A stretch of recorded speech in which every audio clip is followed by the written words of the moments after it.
வாழ்க வளமுடன். ஹாய் சகோஸ். இதயம் மீட்டும் மெல்லிசை போல உங்கள் மனதை மயக்கப் போகும் எழுத்தாளர் தீபா பாபு அவர்களின் கற்பனை சிதறல்களுக்குள் நம் பயணத்தை தொடங்கலாமா? அத்தியாயம் 28. ரிச்சர்டின் பார்வை வீச்சில் நெற்றியை சுருக்கிய அட்சயா என்ன என்பது போல் புருவங்களை மேலேற்றி கீழ் இறக்கினாள். சட்டென்று தன்னை சுதாரித்தவன், சாரி, ஒயிட் காலரோ எந்த வேலையோ, ஆனா ஆக மொத்தம் உங்க அளவுக்கெல்லாம் விளையாடுறதுக்கு எனக்கு திறமை கிடையாது என்று அவளை பார்வையால் சீண்டி சின்ன புன்னகையுடன் தோள்களை குலுக்கினான். அவனை சவாலாக நோக்கியவள், ஓஹோ, மறந்துட்டு பாருங்க, உங்களுக்கு விளையாடலாம் தெரியாது, நடு ரோட்ல நடந்துகிட்டே எக்ஸசைஸ் மட்டும்தான் பண்ண தெரியும் இல்ல என்று அழகாக உதடுகளை விரித்தாள். அடி பாவி, எங்க இருந்து எங்க தாவிட்டா இவ என மலைத்தான் ரிச்சர்ட். என்ன சம்மதமே இல்லாம உளற நீ என்று கண்களை சுருக்கினான் கருண். அத நான் சொல்றேன் என்று வேகமாக ஆரம்பித்த ரிச்சி தன்னை கேலி புன்னகையோடு பார்த்து கொண்டிருந்தவளிடம் ஒருமுறை அவசரமாக பார்வையை வீசிவிட்டு அன்று நடந்ததை விளக்கமாக கூறினான். இதான் பிரச்சனை, கைவழியால அப்படி சுழட்டிட்டேன்னு சொல்லியும் நம்பாம என்கிட்ட ஒரே சண்டை. அன்னைக்கு உங்களை சமாதானப்படுத்துறதுக்குள்ள இருங்க இருங்க இருங்க என வேகமாக அவனை தடுத்த கருண், உங்களுக்கு என்ன வயசாகுது என்று சம்மதம் இல்லாமல் திடீரென்று கேள்வி எழுப்பினான். இவன் என்ன செய்யறா என அனைவரும் அதிருப்தியுறும் நேரம், அட சும்மா சொல்லுங்க என்று எதிரில் நின்றவனை வற்புறுத்தினான் பையன்.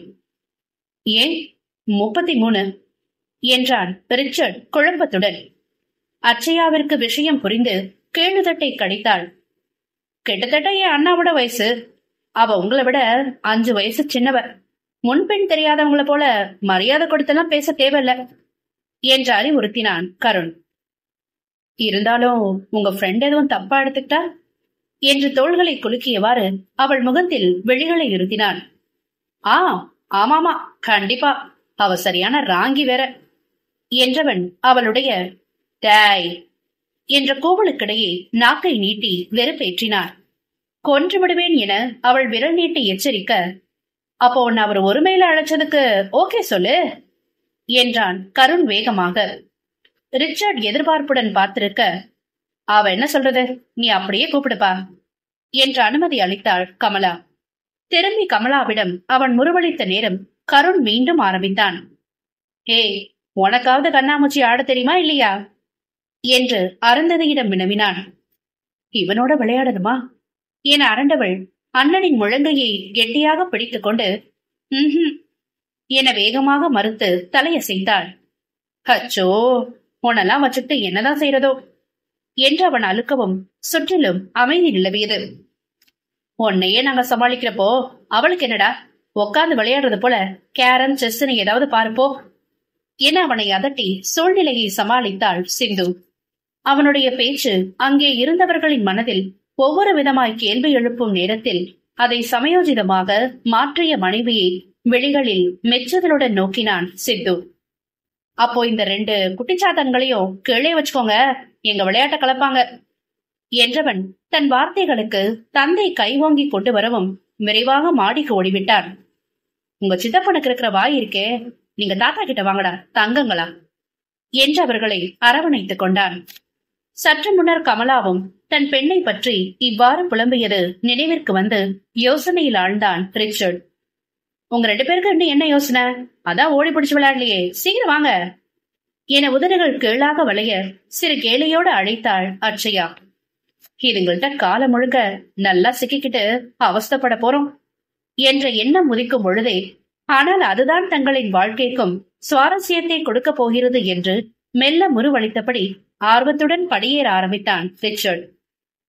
அவன் பின்னே தயக்கத்துடன் அருந்ததி உள்ளே நுழைய கண்ட கருண் தான் எடுத்து வைத்திருந்த கேரம் போர்டின் மீது காயின்களை கொட்டிவிட்டு அவர்களிடம் பரபரவென்று வந்தான். எல்லாம் ரெடி, நானும் அருந்ததியும் ஒரு செட்டு, நீங்களும் அட்சயாவும் ஒரு செட்டு, வாங்க என விளையாட அழைத்தான். இதை எதிர்பார்த்திருந்த ரிச்சர்ட் தனக்குள் எழுந்த குறுகுறுப்பை அடக்கிய வண்ணம் முகம் மாறாமல் அப்பாவியாக நின்றான். அருந்ததியோ, இல்ல நான் அண்ணாவோட டீம்ல இருக்கேன் என்று வேகமாக மறுத்தாள். உன் அண்ணா டீம்ல விளையாடணும்னா நீ தோத்துதான் போவ. அவருக்கு விளையாடவே தெரியாது. அதனால நீ என் கூடவே இரு என்று அவளை கிட்டத்தட்ட அதட்டினான் கருண். அடப்பாவே, நீ அவளுக்கு ஹீரோ ஆகன்றதுக்காக என்னை ஏண்டா ஏன் ஹீரோயின் முன்னால ஜீரோ ஆக்குற என்று அவனை தடுக்க இயலாது உள்ளுக்குள் புலம்பி தவித்தான் ரிச்சர்ட். இவையே எப்ப பாரு என்ன அவன்கிட்ட கோத்தே விடுறான். வெளியாட்கள் யாரும் வந்தா நாங்க 2 பேரும் தானே ஒரு டீமா இருப்போம் என மூளையை கசக்கிக் கொண்டிருந்த அட்சயா அடுத்த அவன் பேச்சில் திகைத்து சண்டைக்கு ஏறினாள். டேய், அப்ப அவரோட டீம் சேர்ந்து விளையாடி நான் தோக்கணுமா என பாய்ந்தாள். ஹே இல்ல பேபி, நீ நல்லா விளையாடுவியே, அதனாலதான் அப்படி டீம் பிரிச்சேன் என அசடு வழிந்து சமாளித்தவாறு பற்களை காட்டினான் கருண். ஹே நிறுத்துங்க 2 பேரும்.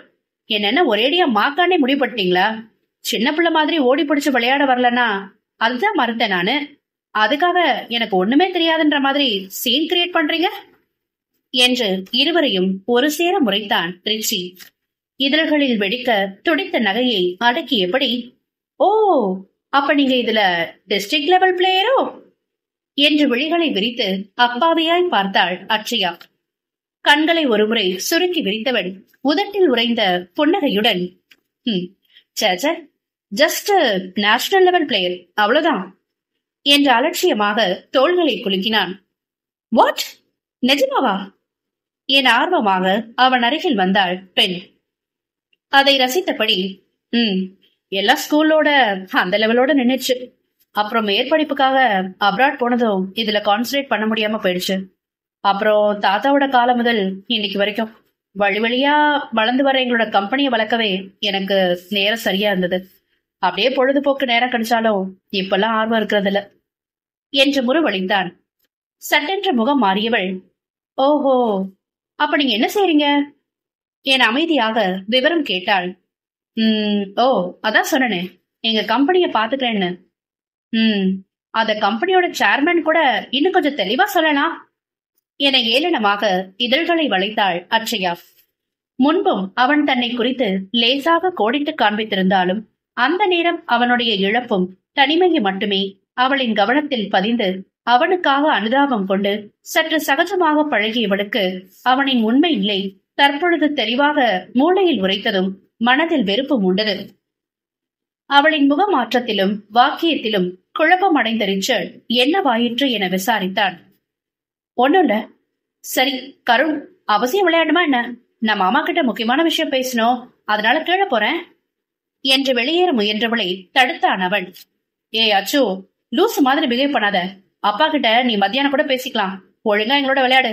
நாங்க 3 பேர் மட்டும் எப்படி விளையாடுறது? நான் போய் வேணும்னா தனியா அனுப்புறேனே என்றாள் அவள் பிடிவாதமாக. எக்ஸ்கியூஸ் மீ, இப்ப என்ன பிரச்சனை? எதனால நீ திடீர்னு கீழே போகணும்னு அடம் பிடிக்கிற என அழுத்தமாக வினவினான் ரிச்சர்ட். அவனை சற்றே எரிச்சலுடன் நோக்கியவள், அதான் சொன்ன என் மாமா கிட்ட என்று ஆரம்பித்தவளை தடுத்து இகழ்ச்சியாக நோக்கினான் அவன். அத நம்புறதுக்கு நான் ஒன்னும் முட்டாள் இல்ல. ஓகே சார், நீங்க ரொம்ப புத்திசாலிதான், நான் ஒத்துக்கிறேன். ஆனா அதே சமயம் உங்கள்கிட்ட விளக்க சொல்லணும்னு எனக்கு எந்த அவசியமும் இல்ல. கருண், நான் கீழே போறேன் என வெடுக்கென்று பேசிவிட்டு அட்சயா மடமடவென்று வெளியேற அவளை தடுக்க முயன்று தோற்ற கருண் ரிச்சர்டிடம் தர்ம சங்கத்துடன் திரும்பினான். மன்னிக்கவும், தர்ம சங்கடத்துடன் திரும்பினான். சட்டென்று தன்னை அவள் எடுத்தறிந்து பேசி உதாசீனப்படுத்தி சென்றதில் அதுவரை இருந்த சுமூக நிலை மாறி லேசான இறுக்கத்தை உணர்ந்தவன் சின்ன முகச்சிரிப்புடன் நின்றிருந்தாள். சாரி பாஸ், நீங்க எதுவும் தப்பா எடுத்துக்காதீங்க. அவ கொஞ்சம் அப்படிதான், அப்பப்போ முட்டாள்தனமா நடந்துக்குவா. நல்ல பொண்ணுதான், ஆனா ஒரு சில நேரம் எதையாவது பைத்தியக்காரத்தனமா செஞ்சிருவா. அதுக்குதான் அத்தைக்கிட்ட அவ வாங்கி கட்டிக்கிறதும். பிளீஸ் ட்ரை டு அண்டர்ஸ்டாண்ட் என்று தவித்த கருணின் தோளில் தட்டிய Richard, it's okay, cool man. அவ சேர்ந்ததுக்காக நீங்க இவ்வளவு வருந்த வேண்டிய அவசியம் இல்ல என முறுவழித்தான். இல்ல, நீங்க அவளையும் தப்பா நினைக்காதீங்க. அவ சரிப்பா, உங்க ஃப்ரெண்டு ரொம்பவும் நல்லவதான், ஏதோ டென்ஷன்ல அப்படி பண்ணிட்டான், ஓகே என்று புன்னகைத்தான். Thanks pass. அப்புறம் அது என்ன, அவளை மட்டும் ஒருமையில பேச ஆரம்பிச்சுட்டு என்ன இன்னும் மரியாதை கொடுத்து தள்ளி வச்சு பேசுறீங்க? நான் அவளை விட சின்ன பையன். Okay done. ஆனா நீயும் ஒண்ணு அவளுக்கு சலைச்சவளே இல்ல. அதான் ஊரறிஞ்ச ரகசியமாச்சே என்றவன் இவர்கள் சம்பாஷணையில் கலந்து கொள்ளாமல் சற்று தள்ளி நின்று பால்கனியில் வெளியே வேடிக்கை பார்த்து கொண்டிருந்த அருந்ததியை பார்த்தான். உங்ககிட்ட ஒன்னு கேட்கணும் என்று லேசாக தயங்கினான் கருண். அவன் பார்வை அலைப்பாயும் திசைகளை கவனித்துக் கொண்டிருந்த ரிச்சர்ட், ஓ தாராளமா கேட்கலாமே என்று தன் ரத்த நாளங்கள் எகிர அவனை தூண்டிவிட்டான். இன்றைய இதற்கு ஒரு முடிவு கிடைத்து விடுமா? அதற்குள் சிந்துவின் அதட்டல் நினைவிற்கு வரவும், ஒண்ணுல அருந்ததிக்கு எக்ஸாம்ஸ்ல எப்படி போகுது என வேகமாக கேள்வியை மாற்றி போட்டான் கருண். என்ன என்று புருவம் சுருக்கியவன், அடுத்த வாரம் ஆரம்பிச்சு அநேகமா ஒரு வாரத்துல முடிஞ்சிடும். என்ன திடீர்னு சம்பந்தமே இல்லாத கேள்வி? இல்ல சும்மாதான், அப்பா அம்மா உங்கள்ட்ட ஏதோ பேசணும்னு சொல்லிட்டு இருந்தாங்க. நான் சாப்பாடு வந்துருச்சான்னு போய் பார்த்து வரேன் என்று வாய்க்கு வந்த எதையோ உளறி கொட்டி கிளறி மூடி ஓடி போனான் கருண். அன்றைய நாளில் 3வது முறையாக, எப்பா இதுங்களெல்லாம் எப்படித்தான் சமாளிக்கிறதோ, அவ என்னவோ நல்லா பேசிட்டு இருந்தவ திடீர்னு சண்டை போட்டுட்டு ஓடுறான், இவன் என்னடானா சம்பந்தம் இல்லாம உளறிட்டு ஓடுறான் என்று தலையசைத்தான் ரிச்சர்ட். ஹே வெயிட் வெயிட் என பரபரப்பானவன் அவன் துண்டு துண்டாக கூறியதையெல்லாம் தனக்குள் சேர்த்து வைத்து ஆலோசித்து பார்த்தான். வாவ், அப்போ அருந்ததி பத்தின தன்னோட விருப்பத்தை வீட்டுல சொல்லிட்டானா கருண்? வீட்டுல உள்ளவங்க தான் அவ பரீட்சை முடியட்டும்னு அவனுடைய வேகத்துக்கு அணைப்போட்டு தடுத்து வச்சிருக்காங்களோ? எஸ், அப்படிதான் இருக்கணும். அதனாலதான் அவன் அண்ணி முதற்கொண்டு அம்மா வர இவள்கிட்ட கொஞ்சம் வித்தியாசமா உரிமையோட பழகுறாங்க போல இருக்கு. பரவாயில்ல, பையன் படு ஸ்பீடா தான் இருக்கான் என தனக்குள் புன்னகைத்தான். என்னன்னா தனியா சிரிச்சிட்டு இருக்கீங்க என்று அருகில் வந்தாள் அருந்ததி. எல்லாம் அந்த வீட்டுல உள்ளவங்க நினைச்சுதான். விளையாட வாங்க வாங்கன்னு வற்புறுத்தி 1000 கேலி கிண்டலோட நம்மள கூட்டிட்டு வந்துட்டு இங்க இப்படி அம்போன்னு தனியா விட்டுட்டு ஓடிட்டாங்க பாரு. அட ஆமா, அந்த அட்சயாக்க வேற உங்கள்ட்ட அப்படி பேசிட்டு போகவும் நீங்க 2 பேரும் என்னவோ தீவிரமா பேசுனீங்களா, அதான் நான் பால்கனிக்கு போயிட்டேன். அவ அக்கா இல்லம்மா, உனக்கு அண்ணி என மனதிற்குள் அவளை திருத்தியவன் கலகலவென்று சுற்றி வரும் அட்சயாவிடம் சம்திங் ராங் என்ற முடிவுக்கு வந்தான். நட்புகள் எல்லாரும் நம்ம சேனலை மறக்காம சப்ஸ்கிரைப் பண்ணுங்க. கதையை கேளுங்க, லைக் பண்ணுங்க, கமெண்ட் பண்ணுங்க, பிடிச்சவங்க ஷேர் பண்ணுங்க. நன்றி.